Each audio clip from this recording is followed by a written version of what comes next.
أعوذ بالله من الشيطان الرجيم. بسم الله الرحمن الرحيم.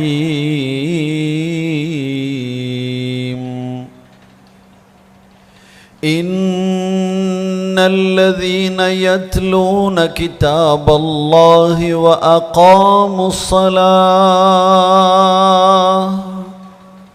إن الذين يتلون كتاب الله وأقاموا الصلاة وأنفقوا مما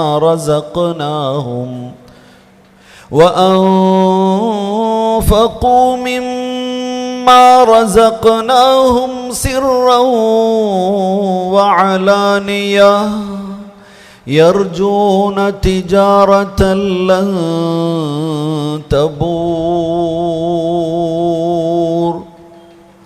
بسم الله الرحمن الرحيم. والذين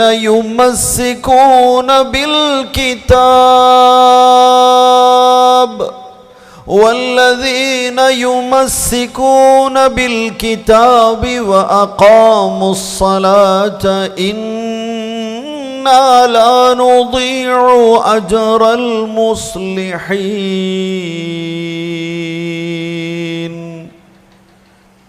സ്നേഹ ബഹുമാനമുള്ള വിശുദ്ധ ഖുർആൻ പഠിതാക്കളെ, സഹോദരീ സഹോദരങ്ങളെ, രക്ഷിതാക്കളെ, ഉസ്താദുമാരെ, പ്രിയം നിറഞ്ഞ കുട്ടികളെ, അൽഹംദുലില്ലാഹ് ഏറെ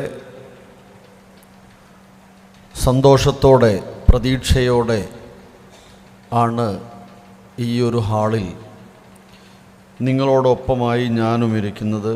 അള്ളാഹു നമ്മിൽ നിന്ന് നേരത്തെ സൂചിപ്പിച്ചതുപോലെ അള്ളാഹുവിൻ്റെ റഹ്മത്തും ബറക്കത്തും സക്കീനത്തുമെല്ലാം ലഭിക്കുന്ന യഥാർത്ഥ വിജയികളുടെ കൂട്ടത്തിൽ ഉൾപ്പെടുത്തി അനുഗ്രഹിക്കട്ടെ. ഈ ഒരു പ്രവർത്തനം നമ്മിൽ നിന്ന് സാലിഹായ അമലായി അല്ലാഹു സുബ്ഹാനഹു വ തആല സ്വീകരിക്കട്ടെ. ആമീൻ. ഖുർആൻ പഠന സംരംഭങ്ങൾ ഒരുപാടുണ്ട്, ഒരുപാട് പരിഭാഷകളുണ്ട്, ഒരുപാട് സംവിധാനങ്ങളുണ്ട്. അതിലെവിടെയെങ്കിലുമൊക്കെ ഏതെങ്കിലും തലങ്ങളിലൊക്കെ ഞാനും നിങ്ങളുമൊക്കെ പഠിതാക്കളാണ്, പഠിപ്പിക്കുന്നവരാണ്, വായിക്കുന്നവരാണ്, വായിപ്പിക്കുന്നവരാണ്. അല്ലാഹു വിശുദ്ധ ഖുർആനിൻ്റെ തണലിൽ അവൻ ഏറ്റവും ഇഷ്ടപ്പെട്ട ആളുകളുടെ കൂട്ടത്തിൽ ഉൾപ്പെട്ട് ജീവിക്കുവാനും അതിലൂടെ സ്വർഗത്തിലെത്തുവാനും അതോടൊപ്പം വളരെ നൈമിഷികമായ ദുനിയാവിലെ ജീവിതത്തിൽ ഹയാത്ത് ത്വയ്യിബ, സമാധാനത്തോടുകൂടെയും സന്തോഷത്തോടുകൂടെ നിർഭയത്വത്തോടുകൂടെ ജീവിക്കുവാനും തൗഫീഖ് നൽകി അനുഗ്രഹിക്കട്ടെ. ആമീൻ. രാവിലെ മുതൽ ഇരിക്കുന്നു അല്ലേ? രാവിലെ മുതൽ ഇരിക്കുന്നു. ഞാനും ഈ സമയത്താക്കിയത് അവിടെ നടന്നുകൊണ്ടിരിക്കുന്ന ഒരു ക്യാമ്പിലായിരുന്നു. ഇന്നലെ പുലർച്ചെ മുതൽ ഇന്ന് വൈകുന്നേരം വരെ നടക്കുന്ന സ്കൗട്ടിൻ്റെ ക്യാമ്പിലായിരുന്നു. അതിൽ നിന്നാണ് ഞാനും വരുന്നത്.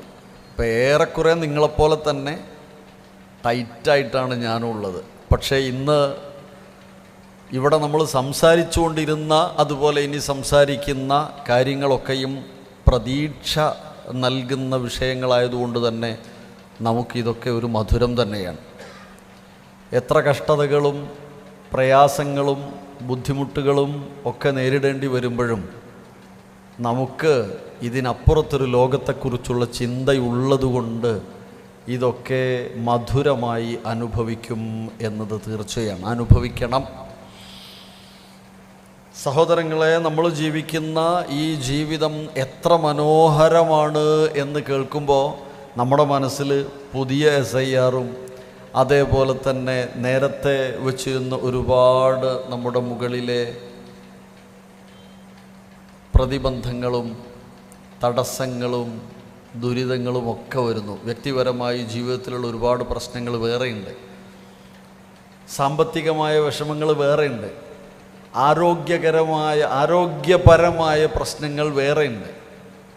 ഇതിനൊക്കെ ഇടയിലും നമ്മളെപ്പോഴും കേൾക്കുകയാണ്, നമ്മളിപ്പോഴും പറയാണ് മധുരമാണ് ഈ ജീവിതം എന്ന്. അങ്ങനെ ഒരു ബോധം എന്നോ എപ്പോഴോ നമ്മുടെ ഉള്ളിൽ നട്ടുവളർത്തപ്പെട്ടിട്ടുണ്ട്, അല്ലെങ്കിൽ വിശുദ്ധ ഖുർആൻ പഠിതാക്കളിൽ തീർച്ചയായും അതുണ്ട്. അതുകൊണ്ടാണ് ആശുപത്രി കിടക്കയിൽ കിടക്കുന്ന പ്രായമായതോ അതല്ലെങ്കിൽ ആരോ ആവട്ടെ രോഗിയുടെ അടുത്ത് ചെന്നിട്ട് സന്ദർശിക്കുന്നവർ ചോദിക്കും, എന്താ വർത്താനം? അവിടുന്ന് ചോദിക്കും, എന്തെങ്കിലും വർത്താനം അറിയാനൊന്നുമല്ല, ക്ഷേമാന്വേഷണം. അപ്പോഴും പറയും അൽഹംദുലില്ലാ ഖൈറാണ്. അത്ര വലിയ ഖൈറിലാണോ? ആണ് എന്ന് തന്നെയാണ് ഉറച്ചു വിശ്വസിക്കുന്നത്. ഖൈറാണ്, മധുരമാണ് ജീവിതം. ജീവിതം ഇവിടെ മാത്രമല്ല എന്ന് മനസ്സിലാക്കാൻ കഴിയുന്ന ഏതൊരാൾക്കും ജീവിതം മധുരമാണ് എന്നതാണ് യഥാർത്ഥം. വെയിൽ മാത്രമുള്ള ഒരു കാലാവസ്ഥ, മഴ മാത്രമായ ഒരു കാലാവസ്ഥ അങ്ങനെയില്ല. എപ്പോഴെങ്കിലും ഒരു മഴയൊക്കെ ഉണ്ടാവും, അല്ലെങ്കിൽ വെയിലുണ്ടാകും. വെയിലും മഴയും കാറ്റും ഇടിയും മിന്നലും തണുപ്പും ചൂടും എല്ലാം ചേർന്നുകൊണ്ടുള്ള ഒരു കാലാവസ്ഥയെ പരിശോധിച്ച് നോക്കൂ. അങ്ങനെയാണ് നമ്മുടെ മുമ്പിലുള്ളത്. മാത്രമല്ല ഈ ദുനിയാവ് അപൂർണവുമാണ്. അതുകൊണ്ട് ഇവിടെ തന്നെ എല്ലാം നേടാൻ കഴിയും എന്ന് അപൂർണതയുടെ ലോകത്തെ തിരിച്ചറിയാൻ കഴിഞ്ഞ ആളുകൾ ചിന്തിക്കൂല. ജീവിക്കാൻ ഏറ്റവും സുഖം കരയിലാണെങ്കിലും ജലമാണ് ഭൂമിയിൽ ഏറ്റവും കൂടുതൽ ഉള്ളത്. 2/3 ജലമാണ്. പക്ഷെ ജീവിക്കാൻ സുഖം കരയിലാണ്. അത്രയും ഭാഗം വെറുതെ പോയി എന്ന് നമ്മൾ മനസ്സിലാക്കുന്നില്ല. ഈ ദുനിയാവ് അപൂർണമാണ്. പൂർണ്ണതയുടെ ഒരു ലോകം ഇതിനപ്പുറത്തുണ്ട് എന്ന് എൻ്റെ മനസ്സിൽ ഉറച്ചു വിശ്വസിക്കാൻ എനിക്ക് സാധിക്കുന്നത് എൻ്റെ സ്രഷ്ടാവായ പടച്ച റബ്ബ് സുബ്ഹാനഹു വ തആലയെ തിരിച്ചറിയാനും അതേപോലെ വിശുദ്ധ ഖുർആനിൻ്റെ പഠനത്തിലൂടെ ആ കാര്യങ്ങളൊക്കെ അറിയാനും സാധിച്ചതുകൊണ്ടാണ് എന്നതാണ്. നേരത്തെ സൂചിപ്പിച്ചു, സ്മെൽക്ക സൂചിപ്പിച്ചു, ഓരോ യൂണിറ്റുകളിലും ഓരോ മേഖലകളിലും ഇതുപോലെ അവിടെയുള്ള ആളുകളൊന്നൊരുമിച്ചിരുന്ന് ആഴ്ചയിൽ ഒരു ദിവസം ഉമ്മയും മക്കളും ഉപ്പയും എല്ലാവരും കൂടെ ചെന്നിരുന്ന് വ്യവസ്ഥാപിതമായി ഒരു പഠനം നടത്തുമ്പോൾ രൂപപ്പെടുന്ന ഒരു വിശ്വാസത്തിൻ്റെ ശക്തിയുണ്ട്. അതുണ്ടാക്കിയെടുക്കണം. നമ്മൾ മാത്രമല്ല, ഒരുപക്ഷെ ഇന്ന് ഞാനും നിങ്ങളും നമ്മുടെ ജീവിതത്തിൽ ഈ അനുഭവിക്കുന്ന ഈ ഒരു മധുരം ഉണ്ടല്ലോ, ഇത് നമ്മുടെ കൂടെയുള്ള മക്കളുടെ മക്കൾ അടുത്ത തലമുറയ്ക്ക് അനുഭവിക്കാൻ കഴിയണമെന്നില്ല. നമ്മൾ നമ്മുടെ ജീവിതത്തിൽ വരുന്ന പ്രതിബന്ധങ്ങളെ അടുത്ത ലോകത്തെക്കുറിച്ചുള്ള സുന്ദരമായ കാഴ്ചകളെ മുന്നിൽ വെച്ചുകൊണ്ടാണ് അഡ്ജസ്റ്റ് ചെയ്തു പോകുന്നത്. പക്ഷേ നമുക്ക് ഈ പഠനം കിട്ടിയതുപോലെ നമ്മുടെ മക്കൾ പോകുന്ന, ഞാൻ പറയുന്നത് നിങ്ങൾക്ക് മനസ്സിലാവുമെന്ന് വിചാരിക്കുക, ചില കാര്യങ്ങൾ പൂർണ്ണമായി പറയാൻ പറ്റില്ല. നമ്മളെ മക്കളെ ദീനീ ചുറ്റുപാടുകളില്ലാത്ത ഒരിടത്തേക്കാണ് എൻ്റെ പെൺകുട്ടി വിവാഹിതയായി പോകുന്നതെങ്കിൽ അവൾ ആ നിക്കാഹ് തീയതി മുതൽ അന്ന് വരെ അവർ ശീലിച്ച ആഴ്ചയിലെ ഒരു പഠന രീതിയുണ്ട്. അത് മുറിഞ്ഞുപോയി. അവൾക്ക് അവളുടെ ജീവിതത്തിൽ പ്രത്യാശ നൽകിയിരുന്നത്, അവൾക്ക് ധൈര്യവും ആത്മവിശ്വാസവും ലഭിച്ചിരുന്നത് ആ ഒരു പഠനത്തിലൂടെയും ആ ഒരു ഷെയറിങ്ങിലൂടെയായിരുന്നു. അങ്ങനെ ആ കിട്ടിയത് അടിസ്ഥാനത്തിൽ ഒരുപക്ഷെ അവരങ്ങനെ പോകും. പക്ഷെ അവരിൽ ജന്മമെടുക്കുന്ന കുഞ്ഞുങ്ങൾ, അവർക്ക് ഈ ആത്മവിശ്വാസമോ ഒന്നും കിട്ടാതെ പോകും. കാരണം അവർ പരലോക ചിന്തയെക്കുറിച്ച് അത്രത്തോളം ധാരണയുള്ളവരായി മാറുന്നില്ല എന്നതാണ്. സഹോദരങ്ങളെ, സഹോദരികളെ, വിശുദ്ധ ഖുർആനിലെ ഒരു വചനമുണ്ട്. സൂറത്ത് മുഅ്മിനൂനിലെ 74-ാമത്തെ വചനമാണ്. ഈ ഒരു പരലോക വിശ്വാസം, അല്ലാഹു സുബ്ഹാനഹു വ തആലയിലും പരലോകത്തിലുമുള്ള വിശ്വാസമാണ് ഒരു മനുഷ്യനെ തിന്മയിലേക്ക് വ്യതിചലിക്കുന്നതിൽ നിന്ന് തടഞ്ഞു നിർത്തുന്നതും അയാൾക്ക് പ്രത്യാശ നൽകുന്നതും എന്നാണ്. وَإِنَّ الَّذِينَ لَا يُؤْمِنُونَ بِالْآخِرَةِ عَنِ الصِّرَاطِ لَنَاكِبُونَ وَإِنَّ الَّذِينَ لَا يُؤْمِنُونَ بِالْآخِرَةِ ആഖിറത്തിൽ വിശ്വസിക്കാത്ത ആളുകൾ അനിസ്സിറാത്തി ലനാക്കിബൂന, അവർ നേർപാതയിൽ നിന്നും നാക്കിബൂൻ വഴിതെറ്റിപ്പോകും. മുഅ്മിനൂൻ 23-ാം അധ്യായം 74-ാം സൂക്തം നമ്മൾ പഠിച്ചുപോയതാ. വെളിച്ചം പദ്ധതിയിലും QLSലും ഒക്കെയായി പഠിച്ചുപോയ ഭാഗങ്ങളാണ്. ഏത് സിലബസിലാണ് QLSൽ ഈ സൂറത്ത് വന്നതെന്ന് ചോദിച്ചാൽ നമുക്ക് പറയാനറിയാം. പക്ഷേ ഈ വചനം എന്നെ സ്വാധീനിച്ചിട്ടുണ്ടോ എന്ന് ചോദിച്ചാൽ ഞാനത് അങ്ങനെയൊന്നും വായിച്ചിട്ടില്ല, അതുകൊണ്ട് എന്നെ സ്വാധീനിച്ചിട്ടില്ല. ആഖിറത്തിലുള്ള വിശ്വാസം അതുകൂടെ ചേർത്ത് വെക്കാതെ ഒരിക്കലും ജീവിതം മധുരമാവില്ല.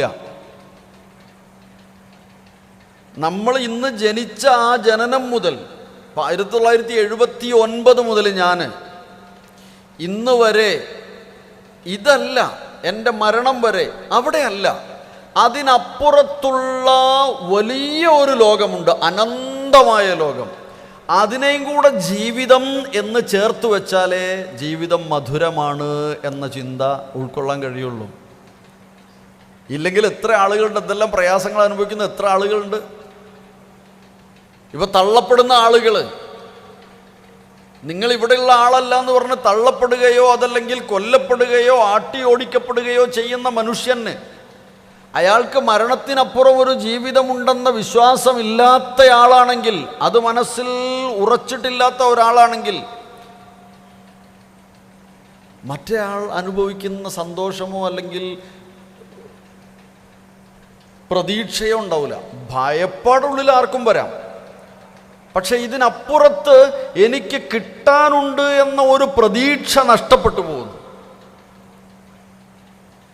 ഇപ്പൊ പരലോകത്തെ കൂടെ ജീവിതം എന്ന ക്യാൻവാസിലേക്ക് ചേർത്ത് വെക്കുമ്പോഴാണ് ജീവിതം മധുരമാകുന്നത് എന്നാണ് എനിക്ക് ആകെത്തുകയായി ഇന്ന് പറയാനുള്ളത്. സഹോദരങ്ങളെ, നമ്മൾ ഓരോ കാര്യങ്ങളും നമ്മുടെ ഹൃദയത്തെ പടച്ച തമ്പുരാൻ്റെ കരുണയിൽ നങ്കൂരമിടാൻ നമുക്ക് കഴിയണം. അള്ളാഹുവിൻ്റെ കാരുണ്യത്തെക്കുറിച്ചുള്ള ഒരു പ്രതീക്ഷ നമ്മുടെ മനസ്സിലുണ്ടാകുമ്പോഴാണ്. ഖുർആൻ സൂചിപ്പിച്ച ഒരു വചനമുണ്ട് സൂറത്തു ശറഹിലെ 5ഉം 6ഉം ആയത്തുകൾ, ഇൻഷിറാഹ് അധ്യായത്തിലെ. ഫഇന്ന മഅൽ ഉസ്രി യുസ്റാ, ഇന്ന മഅൽ ഉസ്രി യുസ്റാ, തീർച്ചയായും ഒരു പ്രയാസം, അതിനപ്പുറത്തൊരു എളുപ്പമുണ്ടാവും. വീണ്ടും അതൊന്നുകൂടെ ഓർമ്മപ്പെടുത്തുകയാണ്. അത്രയും പ്രധാനമായ വിഷയമാണ്. അല്ലെങ്കിൽ മനുഷ്യൻ മറന്നു പോകുന്ന കാര്യമാണ്. ജീവിതത്തിൽ എന്തെങ്കിലും പ്രയാസം വരുമ്പോഴേക്ക് എൻ്റെ ജീവിതം ആകെ ഇങ്ങനെയാണ് എന്ന് ചിന്തിക്കുന്നവരെ ഒരുപാടുണ്ട്. ഈ കഴിഞ്ഞ ദിവസം നമ്മുടെ ഷാർജ ബുക്ക് ഫെയറിൽ KC നജീബയുടെ വർണ്ണശലഭങ്ങൾ എന്ന 101 കവിതകൾ ഒരു പുസ്തകം അത് പബ്ലിഷ് ചെയ്തു. അവിടെ ആ സഹോദരി എൻ്റെ കൂടെ പഠിച്ചാണ്, KC അലവി മൗലവിയുടെ മകൾ. അവൾ പറയാണ്, സുരക്ഷിതമായ കൈകളിലെ റബ്ബ് അങ്ങനെ ഒരു കുഞ്ഞിനെ കൊടുക്കുള്ളൂ എന്ന് എനിക്കറിയാം. എനിക്ക് ആ കുഞ്ഞിനെ വളർത്താൻ കഴിയും എന്നതുകൊണ്ടാണ് അങ്ങനെ. ജനിക്കുമ്പോൾ തന്നെ 95% വൈകല്യമുള്ള കുഞ്ഞാണ്. അങ്ങനെ ആ കുഞ്ഞിന് 7 വയസ്സാകുമ്പോഴാണ് ഒരു മഴയത്ത് ഒന്നാമത്തെ ഒരു കവിത എഴുതുന്നത്. അതവർ പറയുന്നു അത് ഒളിപ്പിച്ചു വെച്ചു എന്ന്. അതായത് അത് പറഞ്ഞില്ല, ആരോടും പറഞ്ഞില്ല. പിന്നെ കുറെ കൂടെ കഴിഞ്ഞപ്പോഴാണ് കുഞ്ഞ് ശബ്ദം ഉണ്ടാക്കി തുടങ്ങിയപ്പോഴാണ് അടുത്തത് എഴുതിയത്, നൊമ്പരങ്ങൾ. അങ്ങനെ അങ്ങനെ അങ്ങനെ എഴുതിയിട്ടാണ് 101 കവിതകൾ എഴുതിയത്. എന്നിട്ട് അവരവിടെ പറയുന്നുണ്ട്, അങ്ങനെ ഒരു ഉമ്മയുടെ വിഷമത്രണ്ടാവും. ഒരു കുഞ്ഞ് ജനിക്കുമ്പോൾ ഏറ്റവും കൂടുതൽ സന്തോഷിക്കുന്നതാണ് ഉമ്മ. പക്ഷേ ഇങ്ങനെ ഒരു കുഞ്ഞാണെന്ന് ആ സമയം തന്നെ പൂർണ്ണമായും അറിയുമ്പോഴുണ്ടാകുന്ന വിഷമം എത്രയായിരുന്നു. അതിനെ മറികടക്കാൻ എനിക്ക് കഴിയുന്നത് എന്നവർ പറയുന്നുണ്ട്. അങ്ങനെ ഒരു വിശ്വാസം, ഇതിലപ്പുറത്ത് എനിക്ക് എൻ്റെ റബ്ബ് തന്ന അനുഗ്രഹങ്ങൾ എത്രയുണ്ട് എന്നാണ്. ഒരു കുഞ്ഞ് ചിരിക്കുന്നത് കാണുമ്പോൾ നമുക്കെന്തൊരു സന്തോഷമാണ്. നമ്മുടെ കുഞ്ഞേ, നമുക്കുണ്ടായ കുട്ടി ഒന്ന് ചിരിക്കാൻ തുടങ്ങിയാൽ നമ്മൾ എത്ര പേര് ആരോടൊക്കെ മുമ്പിൽ എത്ര പ്രാവശ്യം ചിരിപ്പിക്കും. ആ ചിരി, കുഞ്ഞു ചിരിക്കാൻ എത്ര പ്രാവശ്യം കരഞ്ഞിട്ടുണ്ട് നിങ്ങൾക്കറിയോ? കുഞ്ഞാദ്യം ചിരിച്ചതാണോ കരഞ്ഞതാണോ? കരഞ്ഞതായിരിക്കും. എത്ര പ്രാവശ്യം കരഞ്ഞിട്ടുണ്ടാവും ഒരു ചിരി ചിരിക്കാൻ? ഒരുപാട് തവണ കരഞ്ഞ ശേഷമാണ് ഒരു കുഞ്ഞ് ചിരിക്കാൻ തുടങ്ങിയത്. ആ ചിരി നമുക്ക് വലിയ സന്തോഷം ഉണ്ടാക്കിയിട്ടുണ്ട്. ഒന്ന് ചിരിക്കണമെങ്കിൽ ഒരുപക്ഷെ ഒരുപാട് നാൾ കരയേണ്ടി വരും. അഥവാ ജീവിതം വളരെ മധുരമാണ് എന്ന് കാണാൻ നമ്മുടെ സുഖങ്ങളൊക്കെയും ഒരുപാട് പ്രയാസങ്ങൾക്കപ്പുറത്താണ് അനുഭവിക്കാൻ കഴിയാൻ സാധിക്കുന്നത് എന്ന് നമ്മൾ വിചാരിക്കണം, മനസ്സിലാക്കണം.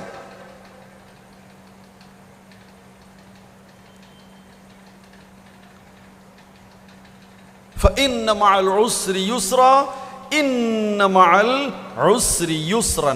ജീവിതം അല്ലാഹു സുബ്ഹാനഹു വ തആല നൽകിയ മഹത്തായ അനുഗ്രഹമാണ് എന്ന് ചിന്തിക്കണം. സൂറത്തുൻ നഹ്ലിലെ 78-ാമത്തെ വചനത്തിൽ അല്ലാഹു സുബ്ഹാനഹു വ തആല അത് ഓർമ്മപ്പെടുത്തുന്നുണ്ട്. വല്ലാഹു അഖ്റജകും മിൻ ബുതൂനി ഉമ്മഹാതികും لا تعلمون شيئا وجعل لكم السمع والأبصار والأفئدة لعلكم تشكرون. والله أخرجكم من بطون أمهاتكم. ഞാൻ ചില ആയത്തുകളുടെ ആഴത്തിലൂടെ മാത്രം പറയാണ്, ആഴമെന്ന് എനിക്ക് തോന്നിയത് പറയാണ്. നിങ്ങൾ ചിന്തിച്ചു നോക്കൂ അങ്ങനെയാണോന്ന് കേട്ടോ. വല്ലാഹു അഖ്റജകും മിൻ ബുതൂനി ഉമ്മഹാതികും. നമ്മളുടെ ഈ ജീവിതം, ഇവിടെ ജനിക്കാൻ പറ്റി എന്നത്, ഇവിടെ ഇങ്ങനെ വരാൻ പറ്റി എന്നത്, നമ്മൾ ഇങ്ങനെ ഈ അവസ്ഥയിൽ എത്തി എന്നത് വലിയ അനുഗ്രഹമായി കാണാൻ കഴിയുമ്പോഴാണ് നമ്മുടെ ജീവിതത്തിൻ്റെ മധുരം നമുക്ക് അളക്കാൻ കഴിയുക, മധുരമുണ്ടെന്നറിയാൻ കഴിയുക. നിങ്ങളുടെ ഉമ്മമാരുടെ ഉദരങ്ങളിൽ നിന്ന് നിങ്ങളെ അള്ളാഹു പുറത്തേക്ക് കൊണ്ടുവന്നു. പലതരക്കും അനുഭവമുണ്ട്. ഉമ്മാക്ക് അനുഗ്രഹമാണ്, ഈ വരുന്ന ആൾക്ക് അനുഗ്രഹമാണ്. എന്നിട്ട് പറയാണ് ലാ തഅലമൂന ശൈആ. യാതൊന്നും അറിഞ്ഞുകൂടാത്ത അവസ്ഥയിലായിരുന്നു നിങ്ങൾ. യാതൊന്നും അറിഞ്ഞുകൂടാത്ത അവസ്ഥയിലായിരുന്നു. ഇന്ന് നമ്മുടെ വീട്ടിൽ ജനിച്ച, ഇന്നലെ പ്രസവം നടന്ന, അല്ലെങ്കിൽ കഴിഞ്ഞ ദിവസം ജനിച്ച ഒരു കുഞ്ഞിനെ നോക്കൂ. ലാ തഅലമൂന ശൈഅൻ. ഒന്നും അറിയില്ല. സന്തോഷം അറിയിക്കാനും വിഷമം അറിയിക്കാനും മൂത്രം ഒഴിക്കണം എന്നറിയിക്കാനും ഉമ്മയെ വിളിക്കാനും ഒക്കെ കരയാൻ ഒരു ശബ്ദമുണ്ടാക്കാൻ മാത്രം, അതിന് മാത്രം. ഒരുപക്ഷെ അതും കുറേ പ്രയാസം. ലാ തഅലമൂന ശൈആ. ഇന്ന് എന്തെല്ലാം കാര്യങ്ങൾ അറിയാം. അല്ലാഹു നൽകിയ അനുഗ്രഹത്തെ ഓർത്തു നോക്കൂ. വജഅല ലകുമുസ് സമഅ വൽ അബ്സാറ വൽ അഫ്ഇദ. അവൻ നിങ്ങൾക്ക് സമഉം അബ്സാറും അഫ്ഇദയും നൽകി. നിങ്ങൾക്ക് കേൾക്കുവാനുള്ള കഴിവും കാണുവാനുള്ള കാഴ്ച ശക്തിയും, അതല്ലെങ്കിൽ കണ്ടറിയാനുള്ള കഴിവും, അതേപോലെ അവയെക്കുറിച്ച് ചിന്തിക്കുവാനുള്ള കഴിവും എല്ലാം നമുക്ക് നൽകി. وَجَعَلَ لَكُمُ السَّمْعَ وَالْأَبْصَارَ وَالْأَفْئِدَةَ لَعَلَّكُمْ تَشْكُرُونَ. നോക്ക് നിങ്ങൾ, ഇതൊന്നും ഓരോ ആളുകൾക്കും നൽകിയത്, കിട്ടിയതിനെ വെച്ചിട്ട് അത് കിട്ടാത്തവരെ നോക്കുമ്പോൾ റസൂലുള്ളാഹി പറഞ്ഞതുപോലെ അനുഗ്രഹങ്ങൾ ഒരുപാട് നൽകപ്പെട്ടത് കാണുമ്പോഴാണ് നിങ്ങൾ മഹാഭാഗ്യവാന്മാരാണെന്നും നിങ്ങളുടെ ജീവിതത്തിൻ്റെ സന്തോഷവും മനസ്സിലാക്കാൻ കഴിയുന്ന. രണ്ട് അനുഗ്രഹങ്ങൾ, ഒരുപാട് ആളുകൾ അതിൽ വഞ്ചിതരാണ് എന്ന് പറഞ്ഞില്ലേ? പലരും ആ അനുഗ്രഹത്തെ കണ്ടില്ല, അറിഞ്ഞിട്ടില്ല, തിരിച്ചറിഞ്ഞിട്ടില്ല എന്ന് പറഞ്ഞില്ലേ? നിഅമതാനി മഗ്ബൂനുൻ ഫീഹിമാ കസീറും മിനന്നാസ്. ഏതൊക്കെയായിരുന്നു അത്? ഒന്ന് അസ്സിഹ, മറ്റൊന്ന് വൽഫറ. സമയം, ആരോഗ്യം. നമ്മുടെ ആരോഗ്യത്തെക്കുറിച്ച് നമ്മൾ ആലോചിച്ച് നോക്കൂ. നമ്മൾ പലപ്പോഴും ചിന്തിക്കാറില്ല. നമുക്ക് കിട്ടിയ ഈ ആരോഗ്യത്തെ, ഈ ശക്തി ഉപയോഗിച്ച് നമ്മളാണ് ആ പവറാണ്ട് ഉപയോഗിച്ച് എന്തൊക്കെയോ ചെയ്യുകയാണ് നമ്മൾ. അത് നഷ്ടപ്പെട്ടു പോകാതിരിക്കാൻ വേണ്ടി ഒന്നും നമ്മൾ ചെയ്യുന്നില്ല. അതിന് കേടാവുന്നതാണ് ഞാൻ ചെയ്യുന്ന പലതൊന്നും നമ്മൾ ചിന്തിക്കാറില്ല. മഗ്ബൂനുൻ ഫീഹിമ. പലരും അതിൽ അശ്രദ്ധരാണ്, വഞ്ചിതരാണ്. നൽകപ്പെട്ട അനുഗ്രഹമായ ആരോഗ്യത്തെ, അതേറ്റവും മധുരപൂർണമായ ആ ആരോഗ്യത്തെ നിലനിർത്താൻ പലപ്പോഴും പലരും ശ്രദ്ധിക്കാറില്ല. അത് ഭക്ഷണമായിരുന്നാലും എക്സർസൈസുകളായിരുന്നാലും യാത്രയായിരുന്നാലും അവൻ്റെ മാനസികമായ ആരോഗ്യത്തിനു വേണ്ടിയുള്ള ചിന്തയും വായനയും പഠനവും തവക്കുൽ ബോധവുമായിരുന്നാലും ഇങ്ങനെ പലതും അവൻ അവിടെ ശ്രദ്ധിക്കാതെ പോകുന്നു. അപ്പോൾ അവന് മധുരം അനുഭവിക്കാൻ കഴിയാതെ പോകുന്നു. അതേപോലെ അവൻ്റെ ഒഴിവ് സമയത്തെ അത് വെറുതെ കളയുന്നു പലരും. മഗ്ബൂൻ, പലരും വഞ്ചിതരായി പോകുന്നു. പ്രവാചകൻ സല്ലല്ലാഹു അലൈഹി വസല്ലമ വളരെ കൃത്യമായി നമ്മെ പഠിപ്പിക്കുകയാണ്. നമ്മളിവിടെ ജീവിക്കുന്നു എന്നത് തന്നെ അള്ളാഹുവിൻ്റെ മഹത്തായ, അള്ളാഹു നൽകിയ അനുഗ്രഹമാണ് എന്നാണ്. ചുറ്റും നമ്മൾ ആലോചിച്ച് നോക്കുക. ഒരുപാട് പ്രശ്നങ്ങൾ അനുഭവിക്കുന്ന ആളുകൾ.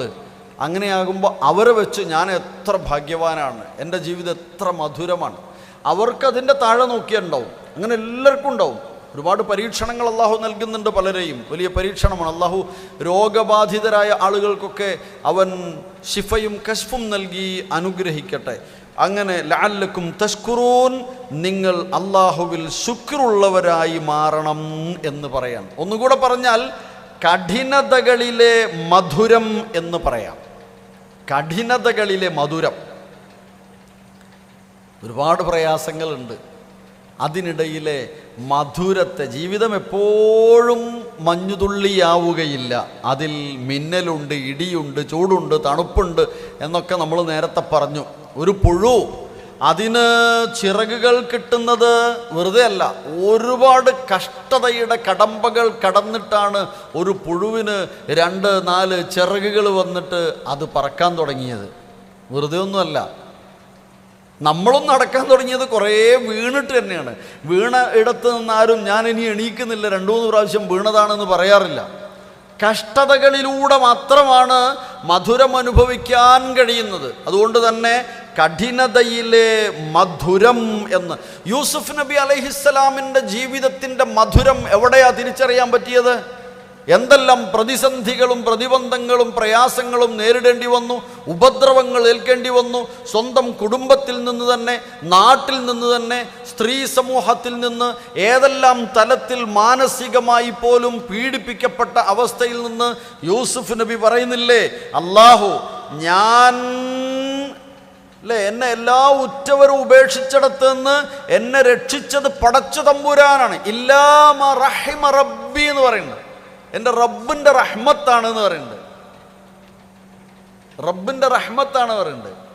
അങ്ങനെ റഹ്മത്ത് നമുക്ക് അള്ളാഹുവിൽ നിന്ന് ലഭിക്കുന്നുണ്ട് എന്ന ഒരു ബോധം നമ്മുടെ മനസ്സിലുണ്ടാകണം. അതിന് ഒന്ന് നന്ദിയാണ് ഏറ്റവും പ്രധാനമായി വേണ്ടത്.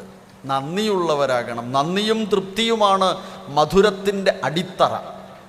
മധുരം ഈ ജീവിതമെന്ന് പറയുമ്പോൾ അങ്ങനെ ആകണമെങ്കിൽ എന്തു വേണം, എന്തു വേണ്ടിയിരുന്നു എന്ന് നമ്മെ ഖുർആൻ പ്രവാചകനും ഓർമ്മപ്പെടുത്തുകയാണ്. നന്ദിയുള്ളവരാകണം. അപ്പോഴാണ് അത് അനുഭവിക്കാൻ കഴിയുന്ന. നാം അനുഭവിച്ചുകൊണ്ടിരിക്കുന്ന അനുഗ്രഹങ്ങൾക്കൊക്കെ നന്ദിയുള്ളവരാകുമ്പോഴാണ് ജീവിതത്തിൻ്റെ രഹസ്യം അറിയാൻ കഴിയുക എന്നതാണ്. എത്ര കിട്ടിയാലും മതിയാകാത്ത അവസ്ഥ, അത് പ്രയാസമുണ്ടാക്കുന്നു. വിശുദ്ധ ഖുർആൻ സൂറത്ത് ഇബ്രാഹിമിലെ 14-ാം അധ്യായത്തിലെ 7-ാമത്തെ വചനത്തിൽ നമ്മെ പഠിപ്പിച്ചിട്ടുണ്ട്. ആ ഒരു വചനം ഏതായിരുന്നു? وَإِذْ تَأَذَّنَ رَبُّكُمْ لَئِن شَكَرْتُمْ لَأَزِيدَنَّكُمْ وَإِذْ تَأَذَّنَ رَبُّكُمْ لَئِن شَكَرْتُمْ. നിങ്ങൾ നന്ദി കാണിക്കുകയാണെങ്കിൽ, നിങ്ങൾ ശുക്റുള്ളവരാവുകയാണെങ്കിൽ, ലഅസീദന്നകും, ഞാൻ നിങ്ങൾക്ക് വർദ്ധിപ്പിച്ചു നൽകും, നിങ്ങൾക്ക് ബറക്കത്ത് നൽകും, ഒരുപാട് നിങ്ങൾക്ക് നൽകും, നിങ്ങളുടെ അനുഗ്രഹങ്ങളെ നിലനിർത്തിത്തരും.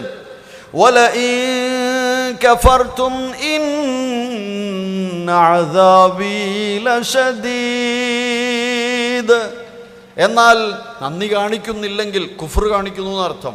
കുഫ്ർ കാണിച്ചാലോ അവൻ്റെ ശിക്ഷ അനുഭവിക്കേണ്ടി വരും എന്ന്. സഹോദരങ്ങളെ, ഒന്നുകൂടെ അള്ളാഹുവിലുള്ള ഉറച്ച വിശ്വാസം, നമ്മൾ നേരത്തെ പറഞ്ഞു, യൗമുൽ ആഖിറിലുള്ള വിശ്വാസമാണ് മനുഷ്യനെ ജീവിക്കാൻ വീണ്ടും പ്രേരിപ്പിക്കുന്നത്, അതല്ലെങ്കിൽ സമാധാനം പ്രദാനം ചെയ്യുന്നത്. അള്ളാഹുവിലും യൗമുൽ ആഖിറിലുമുള്ള വിശ്വാസമാണ് മധുരത്തിൻ്റെ ഉറവിടം എന്ന് മനസ്സിലാക്കുക.